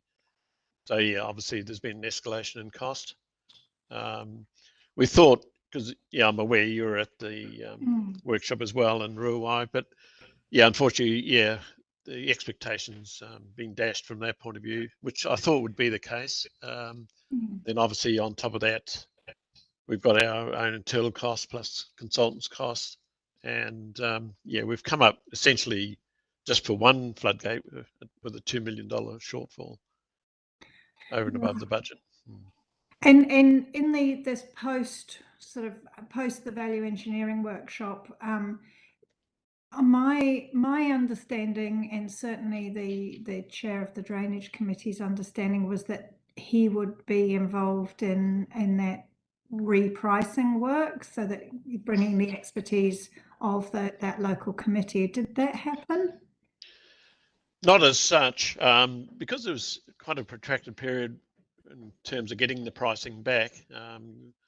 Yeah, unfortunately, I didn't catch up with the chairman. I actually met him on site one day at Ruawai, but somehow we didn't get around to discussing the status of the project. But no, I tried to contact him, in fact, yesterday to go through a couple of aspects, but yeah, I couldn't get hold of him. But yeah, I take note, and yeah, I will keep him informed depending on how we go or progress with this project anyway. So your sense from the ministry about the additional budget request, sort of how do you think that landed? Your sense? Well, initially had requested in one of our meetings that we'd possibly would be looking for additional funding. I think the ministry had an expectation that there could be some co-funding with through council, but Right. obviously that would impose potentially additional costs on ratepayers as well. So we thought, well, if we can get something out of central government, that's the approach we'd take, which is what I've done. But Okay, thank in you. terms of going forward, well, I've got to respond now to some of their queries, and then we'll take it from there. And that, when you say respond, that'll also mean going to the drainage committee and responding to them too, will it? Correct. Great. Correct. Yep. Okay, thank you. Thank you. Councillor De Lavaris Woodcock, questions? Thank you, Mr. Mayor. So may I call you Barry, Mr. Parsons? Yes, you may, Councillor. Oh, Yep. thank you. So Barry, I was just wondering, one of the joys of being an elected member is contact with our constituents. And I was imparted some local knowledge, and so I would like to know if you were aware of it. And that was going back in the 80s, a landowner built a floodgate near the Arapahui part. And he said, you'll never get down to any hard strata because it's all mud, but rather his methodology, which has worked to date, was to put a whole lot of like power poles or concrete fill from a cowshed or such like in the cavity where the floodgate has to go, and then solidify it with lime. And I was just wondering, I asked that person to pass that knowledge on to the Raupo committee or to those involved, and just wondering if you have any comment, and delighted to hear it. Thank you. Well, Councillor, yeah, that is the proposed solution. It'll be a pile foundation. Initially, when it was proposed, part of the original agreement, it was just a large concrete floating foundation, essentially. But no, it will be a pile foundation, which has added considerable cost to the overall project.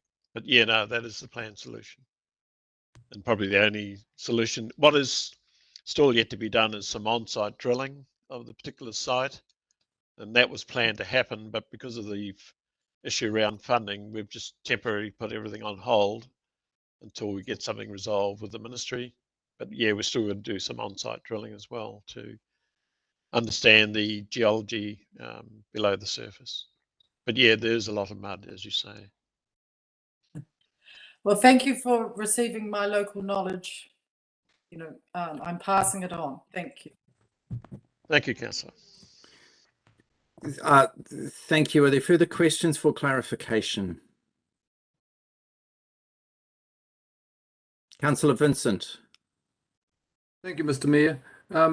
I guess the situation is that as far as this project is concerned, it's approaching a go, no-go situation as opposed to a sort of a compromise deal of a partial completion. Well, I mean, it's already been compromised because the original project was to install 2 floodgates so that there will be more of a benefit in reducing the area of sea-facing stop bank to be maintained, so that this project that serves the purpose of reducing operational costs in the longer term, as I understand it.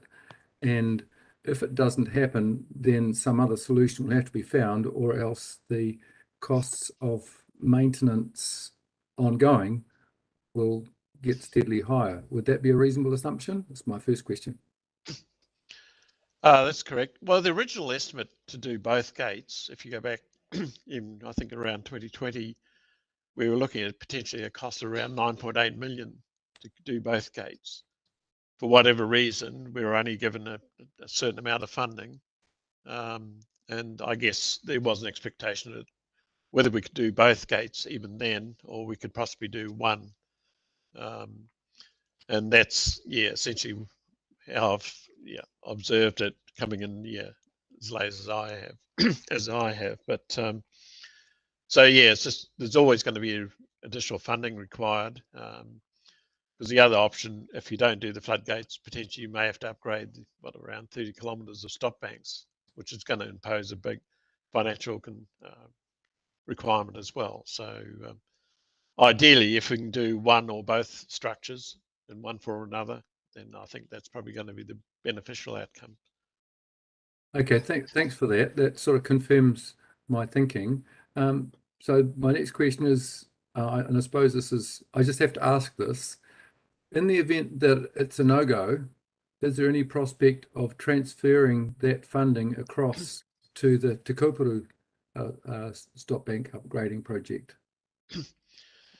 Well, that's always an option, Councillor. Yeah, and the reverse is possibly the same as well. You could divert funds from one to the other. So, yeah, essentially we've had a $6 million pool of funding. It's a question of which we could offer the most benefit longer term in terms of resilience. So, but yeah, it could be transferred. That's one option that could be considered. Thank you. Thank you. Are there further questions for clarification? No further questions. Thank you, Barry. Thank you. You may stand down at this point, and thank you for your presentations with us today, and the project management you're providing here. Thank you. Deputy Mayor Curnow to lead us off here. Thank you. Yes, thank you, Mayor. And thank you, Barry, for your update. Yeah, this is another fundamentally important project to the community of that is affected by it. One way or another, this work will need to be done. And so the question of funding is crucial here. I'd hate to see us in any way have to give the funding back because, as I said, the work will need to be done. So we need to be able to use that money in some way to progress this.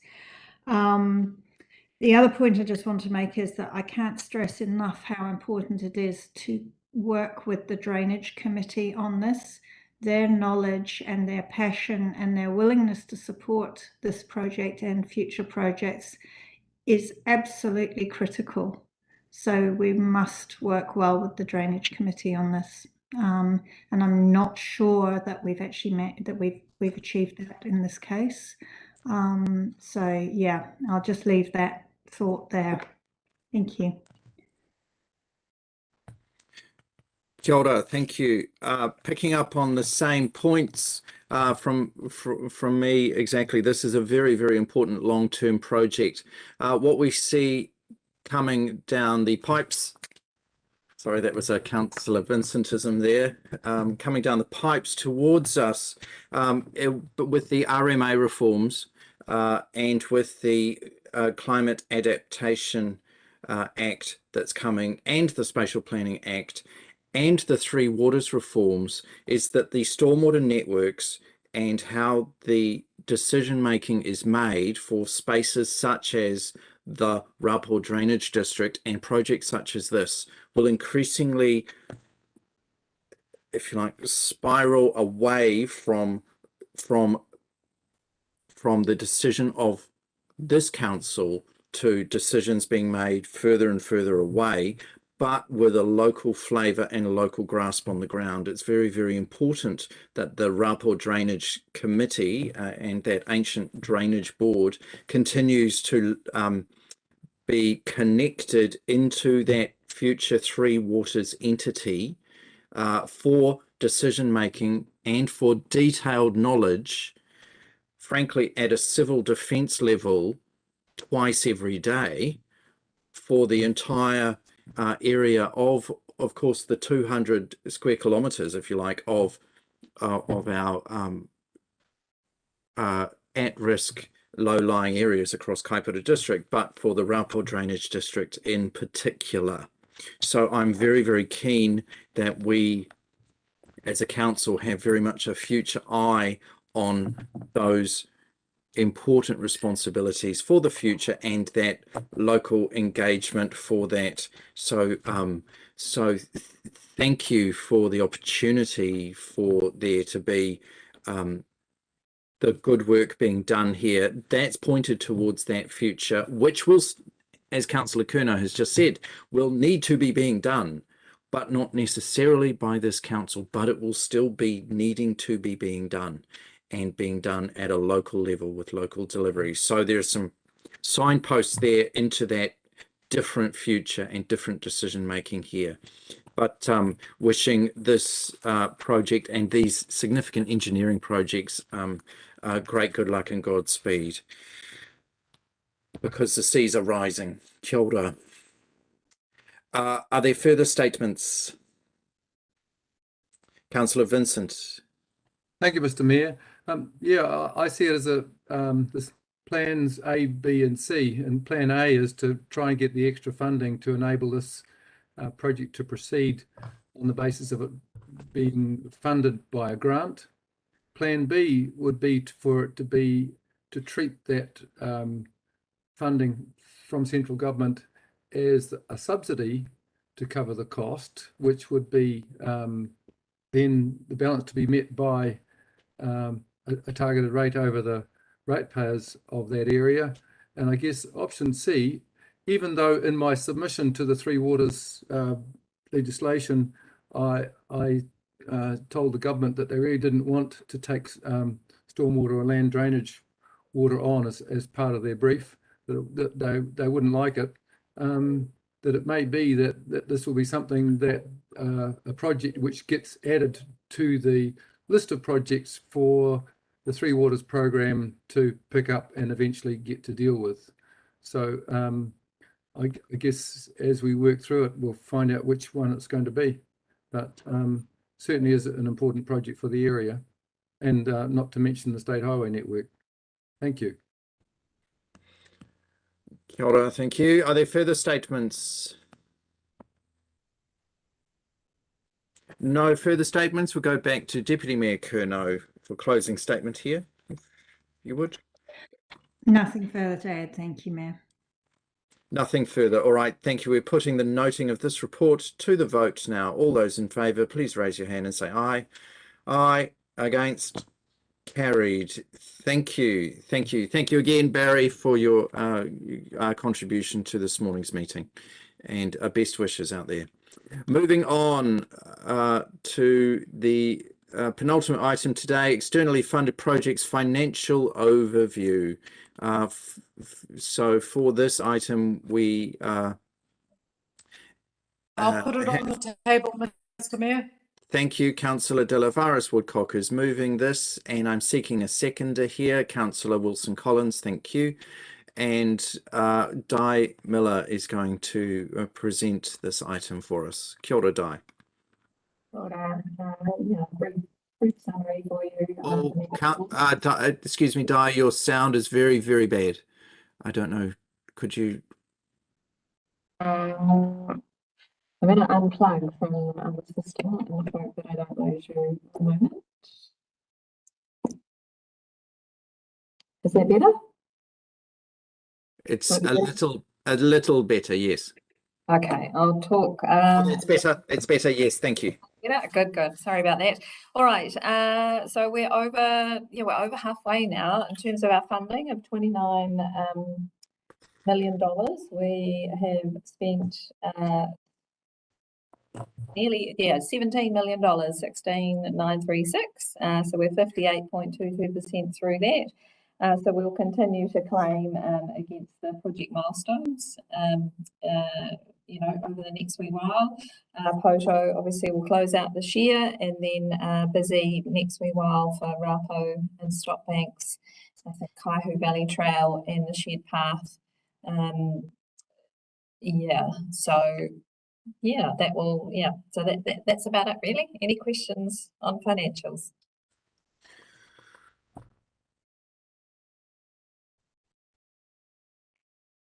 There are no questions there. Thank you, Di. That's very, very clear. Right, so we're going to, you may stand down. Thank you, Di. Councillor Delavaris Woodcock for a statement. Thank you.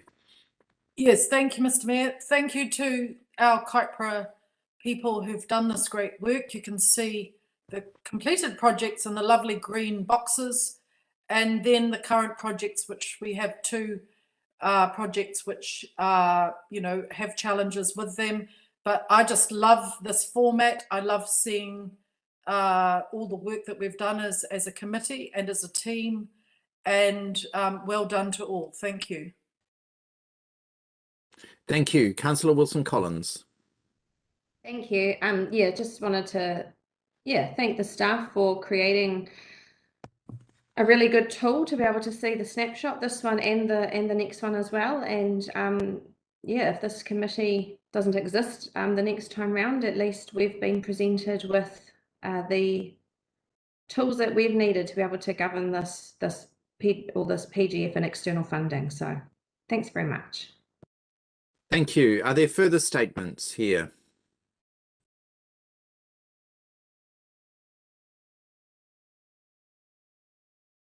I think the two speakers have summed up very admirably what is the sentiment of all of the elected members regarding our ability to see in a quick snapshot how things are with these projects and the neatness of that. So thank you. I will go back to Councillor Delavaris Woodcock for a closing statement if you would wish. No, thank you, Mr. Mayor. Okay, thank you. We're putting this item to the vote now, the noting of the financial overview. All those in favour, please raise your hand and say aye. Aye. Against? Carried. Thank you. Thank you. Moving on to the externally funded projects programme overview, and I'm seeking a mover for this item. Councillor Wilson-Collins, thank you. And a seconder here, Councillor Joyce Pucky, thank you. So we have Di Miller again presenting this item for us. Kia ora, Di. Kia ora. Look, I think the report probably speaks for itself from what you can see. Will be a busy year next year with Kaihu Valley Trail and Maunawhau Shared Path finishing mid-year, and then the Tecoporo Stop Bank project and the Raupo upgrade continuing next year and into early January 24. But yeah, we are making great progress. Any questions?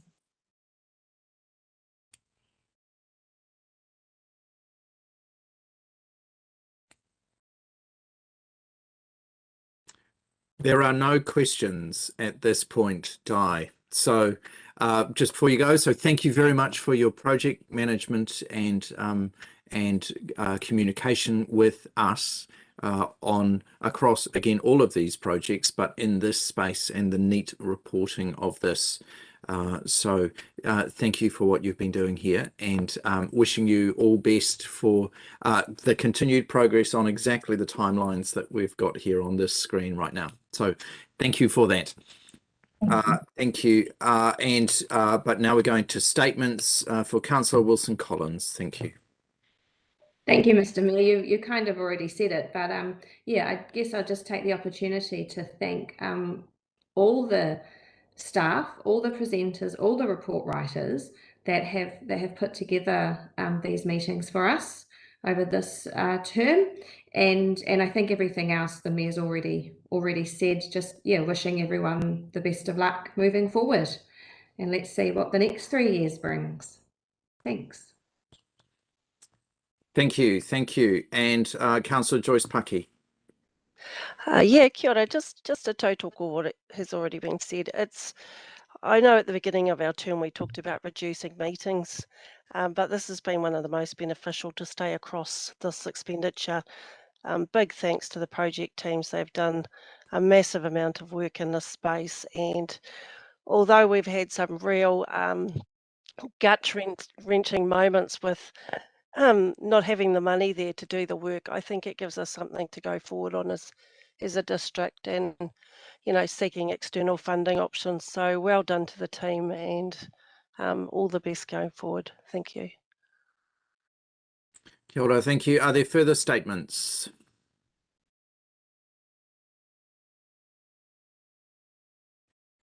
No further statements regarding the program overview. Councillor Wilson-Collins, would you like a closing statement? No? All right, thank you. So we'll put this to the vote. Now, on the noting of this report, all those in favour, please raise your hand and say aye. Aye. Aye. Against? Carried. Thank you.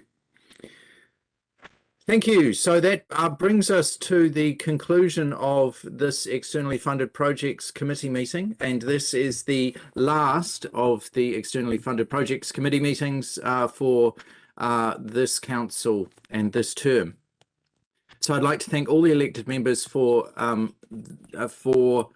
your attendance and service, if you like, leaning into this committee of the full council that we put together very deliberately to manage an extraordinary, if you like, whale of funding that we were presented with trying to swallow regarding the scale and the enormity of the new investment that was coming into Kaipara District, which is on a scale that the council had never seen before.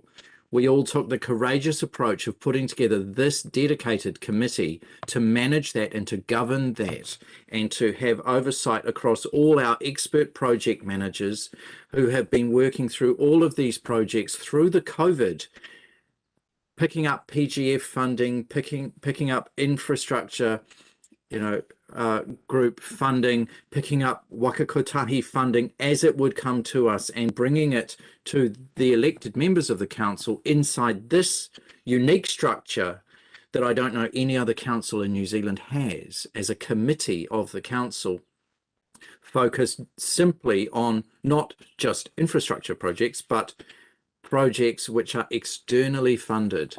And so there are some very visionary things here, and I'd just like to congratulate all of the officers who've been involved here, and very importantly the elected members for the good faith and confidence, if you like, for all of us to lean into this opportunity. And it's as a governance tool, this committee, I believe, has worked very, very well. We've been able to make decisions where we've needed to. We've kept across projects as we've needed to. We've been able to be, through this committee, very transparent about the project management of very extraordinary things. So I'd just like to congratulate and thank all of the elected members for this, all of the project management teams right across the council for all of their extraordinary work, the project managers who are now have departed from Kaipara District Council, and also those who are yet to come to Kaipara District Council because they've seen the extraordinary great work that's been done through this committee and the foundations that are laid here for a very great future for Kaipara District. We've set out to be growing a better Kaipara, and this committee, more than any other, is a focus for that work, for growing a better Kaipara. And that is what this council has done, and that is definitely what this committee has done. Personally, I'm very much looking forward to all of these opening events that are coming soon.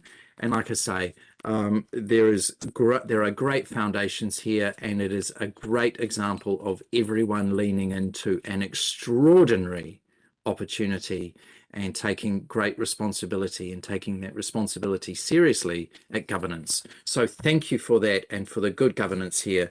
At this point, I'm going to close the meeting with a karakia and thanking again all of the elected members and all of the officers of the council and all of our funders out there in the dark. So closing now with a karakia. Kia tau ngā manaakitanga a te mea ngaro ki runga ki teina a tātou, kia hua makihikihi, kia toi te kupu, toi te mana, toi te araha, toi te reo Māori, ti hei Māori ora. Have a good day, everybody.